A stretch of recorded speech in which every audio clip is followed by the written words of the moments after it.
भारत का इतिहास पार्ट 2 आर्यों का आगमन और वैदिक काल। पिछले भाग में हमने भारत की सबसे पुरानी सभ्यता इंडस वैली सिविलाइजेशन के बारे में जाना। लेकिन जब ये महान सभ्यता धीरे धीरे समाप्त होने लगी, तब भारत के इतिहास में एक नया अध्याय शुरू हुआ।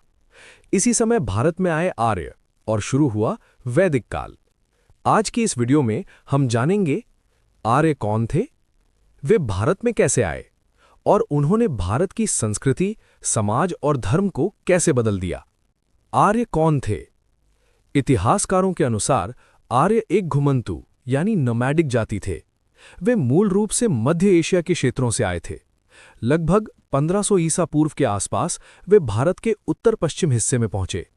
सबसे पहले उन्होंने बसावट की पंजाब रीजन में, जिसे उस समय सप्त सिंधु कहा जाता था। आर्य लोग घोड़े और रथ का उपयोग करते थे और वे युद्ध में भी बहुत कुशल थे।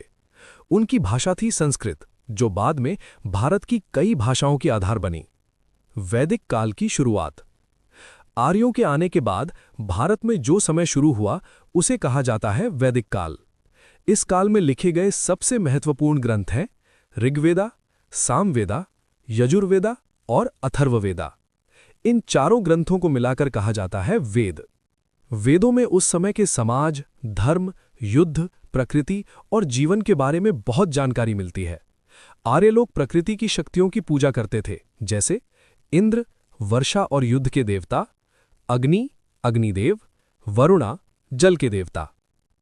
समाज और जीवन। वैदिक काल में समाज मुख्य रूप से 4 वर्गों में बांटा गया था। इसे कहा जाता है वर्ण व्यवस्था।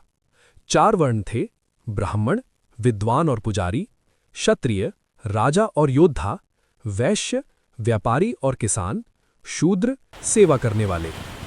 इस समय लोग मुख्य रूप से खेती करते थे, पशुपालन करते थे और छोटे छोटे गांवों में रहते थे।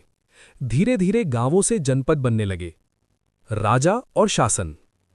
वैदिक काल में हर जनपद का एक राजा होता था। राजा की मदद के लिए 2 महत्वपूर्ण सभाएं होती थीं: सभा, समिति। इन सभाओं में लोग महत्वपूर्ण निर्णय लेते थे। इससे पता चलता है कि उस समय शासन व्यवस्था में भी लोगों की भागीदारी थी। निष्कर्ष। इस प्रकार आर्यों के आने से भारत में एक नई संस्कृति का विकास हुआ। यही वो समय था जब संस्कृत भाषा विकसित हुई, वेद लिखे गए और भारतीय धर्म व संस्कृति की नींव रखी गई। लेकिन आगे चलकर भारत में कई बड़े बड़े राज्य बने और इसी से शुरू हुआ महाजनपदों का युग। मिलते हैं नेक्स्ट पार्ट में। वीडियो अच्छी लगी हो तो लाइक और चैनल को सब्सक्राइब जरूर करें और कुछ गलती हुई हो तो कमेंट में जरूर बताएं। हम पूरी कोशिश करेंगे सुधारने की। धन्यवाद।